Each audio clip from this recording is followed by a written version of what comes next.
1848 की क्रांति, ठीक है।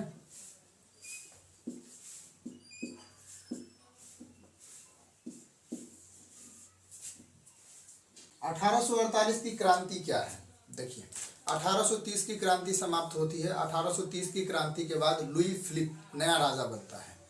1830 से पहले किसका शासन चलता था, बुर्बो वंश का। किसका शासन चलता था, बुर्बो वंश का, नाम सुने होंगे।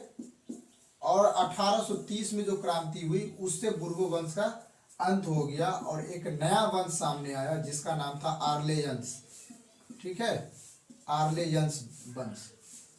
अब इसका शासन चल रहा है। इससे जो राजा बना वो कौन था, लुई फिलिप। कौन था, लुई फिलिप। ये राजा बनता है कहाँ का, फ्रांस का, ठीक है। और ये जो प्रधानमंत्री बनाता है गीजा को, ठीक है, कितने ईस्वी में, 1840 ईस्वी में। समझते हैं पहले इसको, अभी डरिएगा मत, कहानी है ये, हम कहानियों की तरह बताते हैं, कहानी ही सुनिएगा, समझे ना। देखिए 1830 के बाद 1848 की क्रांति कैसे हुई। बुर्बो वंश का तो सबसे पहले अंत हो गया 1830 में। अब एक नया वंश आया आर्लेयंस।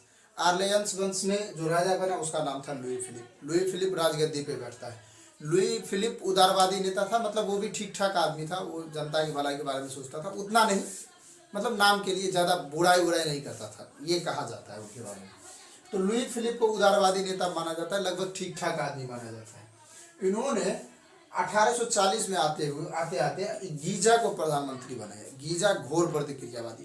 देखिए इसमें ना एक बात समझ में आएगा आपको कि एक आदमी की वजह से पूरा देश उथल पुथल हो जाता है। 1830 की क्रांति में भी यही हुआ, 1840 में 48 में भी यही होगा।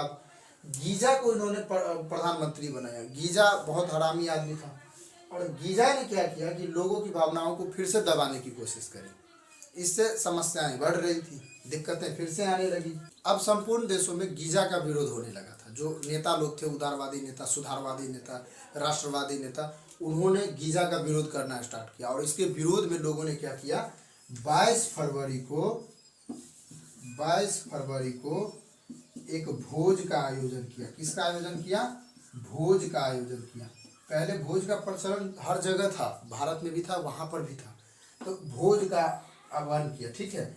और यह 25 फरवरी को यहाँ की जो सरकार थी, यानी लुई फिलिप और ये बेचारा कहाँ पे गया, गीजा, ये दोनों भाग के देश छोड़ के भाग गया।